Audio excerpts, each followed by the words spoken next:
పెద్ద బ్యానర్స్, పెద్ద డైరెక్టర్స్ వాళ్ళు కూడా డబ్బులు ఒక ఇవ్వకుండా మాట ఉన్నాయి. చెప్తాను వింటావమ్మా, పెద్ద బ్యానర్స్ మాలాంటి వాళ్ళని కేర్ చేయరు అసలు. నేను దిల్ రాజు గారు ఎప్పుడైనా నేను మంచి స్థితికి వస్తే నా కొడుకు ఎప్పుడైనా అతను కలిస్తే నా గోడంతా చెప్పుకోవాలని ఉంది. లవర్ అని ఒక మూవీ చేశారు, ఉమ్, అతను రాజ్ తరుణ్ హీరోగా. నరకం ఏంటో అంటే ఆర్టిస్ట్ గౌరవంగా చూడకపోవడం ఏంటో అందులో చూశాను నేను. మన చిరంజీవి గారు న్యాయం కావాలి సినిమాలో తనకు జరిగింది ఏదో ఒక ఇష్యూ చెప్పారు ఉమ్, ఇంటర్వ్యూలో. ఉమ్. దేవరకొండ, విజయ్ మన దేవరకొండతో ఫ్యామిలీ స్టార్ విజయ్. అంత చెప్పేటప్పుడు నాకు కన్నీళ్ళు వచ్చేస్తున్నాయి ఆయన చెప్తుంటే. అన్ని కష్టాలు పడి మెగాస్టార్ అయ్యారు సారు, నేనెంత అనిపించింది. కానీ నేను అంతకన్నా నరకం పడ్డాను ఆ సినిమాకి వెళ్ళి. ఎందుకని, ఏమైంది? సరిగ్గా చూడరమ్మా వాళ్ళు. ఓకే. పెద్ద ఆర్టిస్టులకి వాల్యూ ఉంటుంది అక్కడ, చిన్న ఆర్టిస్టులకి టిఫిన్కి జూనియర్ ఆర్టిస్ట్ లాగా నిలబడి తెచ్చుకోవాలి. బట్టలు మార్చుకోవడానికి క్యారవాన్ ఇవ్వరు అక్కడ. ఎంతమంది ఉన్నా అక్కడ మార్చుకోవాలి. అంటే నేను ప్రొడక్షన్ వాళ్ళ సంగతి చెప్తున్నాను. ఒక 4 అమ్మాయిలు వచ్చారు. 4 అమ్మాయిలు వచ్చి వాళ్ళు నర్సులుగా చేశారు. అది హాస్పిటల్ సీన్లు అనమాట. అలా అయితే ఎలా ఏదో సినిమా వచ్చింది, అది డైరెక్టర్ అతను ఏరుకోరు నన్ను పిలిపించి పెట్టుకున్నారు క్యారెక్టర్కి, డైలాగ్ బాగా చెప్తానని. అక్కడ ఫస్ట్ రోజే అక్కడ కెమెరామెన్ గారు ఉంటే సార్ ఏం చెప్పారంటే, అమ్మ ఇలా ఊడ్చుకుంటా, స్టిక్ ఉంటుంది కదా, ఇలా ఊడ్చుకుంటా అలాగా మీరు ఎదురుగా కెమెరా ఎదురుగా అలా వెళ్ళిపోండి అన్నారు. అంటే ఇలా ఊడ్చుకుంటూ నేను వెళ్తే, ఏంటి ఎవరు కెమెరామెన్ గారు, ఆయన పేరు ఏదో ఉందమ్మా, అయితే ఏంటి కెమెరా ఎదురుగా వచ్చేస్తున్నావేంటి, స్టిక్కే అలా చూపించు, నువ్వెందుకు కనబడుతున్నావు అని అడిగారు. ఏం చెప్పాలో అర్థం కాలే. అది కాదు సార్ డైరెక్టర్ గారు అలాగ వెళ్ళమన్నారు అని అంటే, వద్దు, నువ్వు ఒక్క స్టిక్కే కనబడి, నువ్వు కనబడక నువ్వు సైడ్కి ఉండి ఇలా ఇలా అనుకొని ఇల్లు అన్నారు. ఫస్ట్ రోజు నేను ఎంటర్ అయ్యాను ఆ రోజే, అదొకటి అయింది. అది అయిన తర్వాత స్టిల్ ఫోటోగ్రాఫర్తోనే నేను చాలా సినిమాలు చేశాను. ఆయన ఏదో ఆ రోజు సాయంత్రం వాళ్ళ మీటింగ్లో ఉన్నప్పుడు నా ఇష్యూ వస్తే అతనికి చెప్పారంట, ఆవిడ 2 నందులు అందుకుందండి, చాలా సినిమాలు చేసింది సార్, మీరు కలిసారు, బాధపడింది పాపం అనేసి అంటే, అవునా. ఆ మర్నాడు నేను ఉదయాన్నే వెళ్ళేసరికేమో, సారీ నువ్వు నేను అన్నాను కదా నీకు సారీ, ఎవరు జూనియర్ ఆర్టిస్ట్ అనుకున్నాను నేను.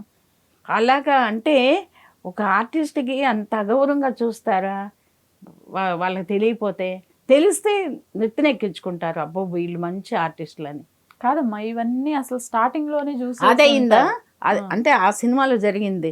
ఆ తర్వాత ఏమో ఒకరోజు అమ్మ మీరు చీర మార్చుకోండి అని అన్నారు కో డైరెక్టర్ గారు. అంటే సరే ఎక్కడ మార్చుకోవాలి, అంతా జూనియర్సే. కొంతమందికి క్యారవాన్లు ఇచ్చారు. నేను అక్కడ జూనియర్స్ దగ్గర కూర్చేసుకొని కూర్చున్నాను నేను. అయితే వాళ్ళు చాలా తక్కువ అమౌంట్ అమ్మ, చెప్పు కూడా సిగ్గుచేటు అమౌంట్ చెప్పారు. నాకు అసిస్టెంట్ని తీసుకొని వెళ్ళి, అసిస్టెంట్ ఉంటే 1000 రూపాయలు వాడికి ఇవ్వాలి, వాళ్ళు ఇచ్చే డబ్బులు ఆడికిచ్చేసి నాకేముంటుందని నేను మేకప్లు ఉండవు, డ్రెస్ చేంజ్లు ఉండవు, ఏముండవు. హ్యాండ్ బ్యాగ్ తీసుకెళ్ళి, మంచాలు ఉంటాయి కదా, ఈ రోగులు ఉంటారు అక్కడ, ఒక అన్నయ్య ఉన్నాడు. అన్నయ్య అన్నాడు, అమ్మ ఇక్కడ బాక్స్ ఉంది కదా, దానికి కీ ఉంది, అందులో పెట్టుకో, డబ్బులు అవి ఉంటాయి కదా, నేను తాళం వేసేస్తాను, ఫోన్ కూడా స్విచ్ ఆఫ్ పెట్టాను, సైలెంట్లో పెట్టి అందులో పెట్టి అన్నాడు. అంటే నేను అలాగే చేసేదాన్ని. పాపం అతనికి అది ఆ మంచం మీదే సీన్ ఇచ్చారనమాట, అలా అనమాట. అయితే సరే కో డైరెక్టర్ గారు అన్నారు, క్యారవాన్లో మార్చుకోండి అమ్మా అనేసి అన్నారు. నేను వెళ్తే అక్కడ అబ్బాయి ఇలా కూర్చున్నాడు బాబులాగా కూర్చొని, మీ జూనియర్స్కి అక్కడ ఇచ్చారు, ఇక్కడికి ఎందుకు వస్తున్నారు, ఈ క్యారవాన్ మీకు కాదు ఆర్టిస్టులకే. నాకు మండిందమ్మా, మండి వేశాను, లేదురా నువ్వు ముందు అక్కడ నుంచి అన్నాను నేను. ఎవడరా నువ్వు నన్ను జూనియర్ అంటావు, నేను చాలా సినిమాలు చేశాను, అప్పటికి చాలా చేశాను కదా, చెప్పాను నేను ఎందులో చూడలేదా, నువ్వు కూర్చోరు అక్కడ, ఫోన్లో చూపిస్తాను నేను చేసే సీన్లు ఉన్నాయి చూడు, నేను ఆర్టిస్ట్ను కాదు అప్పుడు చెప్పు అన్నాను. నీ తినేస్తానా లేకపోతే అందులో పడుకుంటానా, అని చీర మార్చుకున్నా, నీ ఎదురుగా కట్టుకున్నా, ఇప్పుడు చీర ఇప్పేసి కట్టుకుంటాను చూస్తావా. నాకు మండిపోయింది. ఏమైంది అనుకుని కో డైరెక్టర్ గారు పరిగెత్తుకొచ్చారు. చూడండి సార్ చీర మార్చుకోవడానికి వస్తే అబ్బాయి ఇలా అంటున్నాడు. ఒక్కటి వీపు మీద కొట్టాడు ఆ అబ్బాయికి. రే ఆవిడ ఆర్టిస్ట్రా అనేసి అంటే అప్పుడు మార్చుకున్నా. అదొక దెబ్బ అయింది. భోజనానికి వెళ్తామ్మా, అక్కడ ఈగలు మూగుతున్నాయి, తినేసారు అందరూ. వెళ్తే బాబు అన్నం పెట్టు అన్నాను. అంటే అగో అక్కడ ఉన్నాయి పెట్టుకొని తినండి అన్నాడు. ఎవరు? ప్రొడక్షన్ వాడు. తినండి అంటే కాదు ఇంక వేరేది ఏదైనా ఉంటే పెట్టవా, అన్నం వచ్చి చల్లారిపోయింది ఇంతే ఉంది అందులో అనేసి అంటే, అదేనమ్మా తినండి ఇప్పుడు పెట్టిందే అందరూ తిన్నారు కదా మీకు సపరేట్ పెట్టాలా అని. ఒక 4 అమ్మాయిలు వచ్చారమ్మా. వాళ్ళు అంటే హాస్పిటల్లో పనిచేసిన వాళ్ళు అనమాట. వచ్చారు. ఒక క్యారియర్ తీసి వాళ్ళకి వేడివేడి గొడ్డించి అందులో కూరలన్నీ ఉన్నాయి చికెన్తో సహా వాళ్ళు గొడ్డిస్తున్నాడు. నాకు ఎలా ఉంటుంది?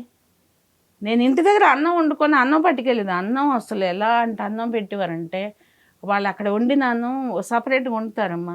అది హోటల్ నుండి తెచ్చింది అదేదో పెద్ద దుడ్డుగా ఉండే. నాకు కడుపు నొప్పి వచ్చింది ఫస్ట్ రోజు. ఇంకా ఇంట్లో అన్నం వండి ఒక మంచి బౌల్, అది చాలా మంచి బౌలు. ఆ బౌల్ అయితే ఎత్తేసాను ఇలాగా, పగిలిపోయింది అన్నం అంతా.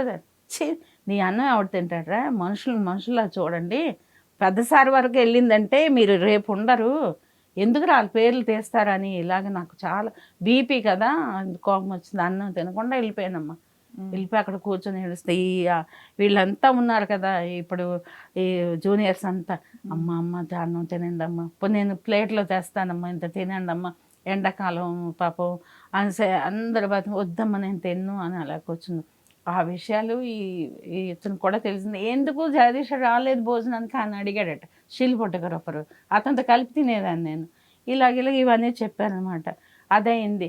ఈ లైన్లో నిలబడి టిఫిన్ల కోసం ఆడ ఇడ్లీ వేస్తే ఒక ఇడ్లీ తినాలి, ఒక దోశ వేస్తే ఒక దోశ తినాలి, మళ్ళీ రిపీట్ అడగకూడదు. చూశాను. ఆ మర్నాడు డైలాగులు ఉన్నాయి, అందులో సీన్లు ఉన్నాయి. వెళ్ళకపోతే మేనేజర్, ఏంటమ్మా జగదీష్ గారు మీరు రాలేదేంటి అనేసాను అన్నాడు. నేను రానండి అన్నాను. అదేంటమ్మా ఇవాళ సీన్లు ఉన్నాయి, హీరోయిన్తో డైలాగులు ఉన్నాయి, మీరు చెప్పాల్సింది ఆ క్యారెక్టర్ మీకని అందుకే ఇచ్చారు అనేసి అంటే, ఎవరికో ఇమ్మని చెప్పండి డైలాగులు, సంతోషిస్తాను, నేనైతే ఆ సినిమాకి రాను, సార్కి చెప్తారో ఇంకెవరికి చెప్తారో చెప్పుకోండి, నేను అప్పుడు అక్కడ వచ్చి మాట్లాడతాను, నేను ఇదే ఇలాగే అన్నాను నేను. ఇంకెప్పుడు దిల్ రాజు గారి సినిమాకి వెళ్ళకూడదని నేను ప్రామిస్ చేసుకున్నానమ్మా. అంటే నేను ఎంత బాధపడి ఉంటాను ఒకసారి అర్థం చేసుకోండి. ఇప్పుడు నేను నాటకాలు వేసాను, 1000 ఉత్తమ నటి అవార్డులు అందుకున్నాను, 2 సార్లు నంది అవార్డు వచ్చింది. ఫస్ట్ ఇయర్ నంది నా పేరే ఉంటుంది బుక్లో, అక్కడ రవీంద్ర భారతిలో. అని గొప్ప కాదు, కానీ ఒక ఆర్టిస్ట్కి గౌరవం ఇవ్వాలి. మీరు ఎంత ఇచ్చారని డబ్బులు కూడా మేము దిల్ రాజు గారి సినిమా పెద్ద బ్యానర్ చేసి డబ్బులైనా ఇచ్చారా మీరు చేసిన దాని వరకు? అంతా ఇవ్వలేదు. అయితే చెప్పాను నేను, పాపం కో డైరెక్టర్ చాలా మంచి అయినా, నేనంటే తెలిసిన అతను పిలిపించి డైరెక్టర్ గారు చెప్తే ఇలాగ పలానా ఆర్టిస్టు ఇది పిల్ల జమీందారులోని రత్తాల వేషం చేశారు కదా ఆవిడ కావాలి అని అన్నారంట సారు. అంటే అయ్యో నేను చాలా సినిమాల్లో పెట్టానండి, ఆవిడ వస్తారని ఫోన్ చేస్తే నేను సంబరపడిపోయి దిల్ రాజు గారి సినిమా కదని వెళ్ళాను నేను. ఏమొచ్చింది? అలాగా ఆ రోజు నుండి అనుకున్నా, ఎప్పుడైనా సార్ కనిపిస్తే సార్ తప్పు కదా, అది సారే అలా చూడమని చెప్పరు కదా. అవునులేమ్మా, వీళ్ళకి తెలియవు కదా ప్రొడక్షన్ తర్వాత అవేనమ్మా మెయిన్. ఇప్పుడు మనకి ఇంట్లోని చారన్నం తిన్నా మనం జాగ్రత్తగా వండుకుంటాం తింటాం కదా, మరీ గుడిసెలు అంటలేము, లేకపోతే రోడ్డు మీద అడుక్కోవట్లేదు ఆర్టిస్టులవి. అలాంటప్పుడు వాళ్ళకి బాగా చూడాలి కదా. చీర కట్టుకోవడానికి వెళ్తే అలాగే అవమానం జరిగింది, టిఫిన్కి వెళ్తే ఏమో అవమానం ఇలా జరిగింది, ఏదమ్మా భోజనంకి వెళ్తే వాడు అలాగే అవమానం చేశాడు. నేను బాధపడపోదును, అదే అన్నం అందరూ తింటే నేను వెళ్ళిపోయేదాన్ని. క్యారియర్ తీసి వాళ్ళ నలుగురికి వాళ్ళు ఇప్పటికీ నేను ఏ సినిమాలను చూడలేదు వాళ్ళ మొహాలు.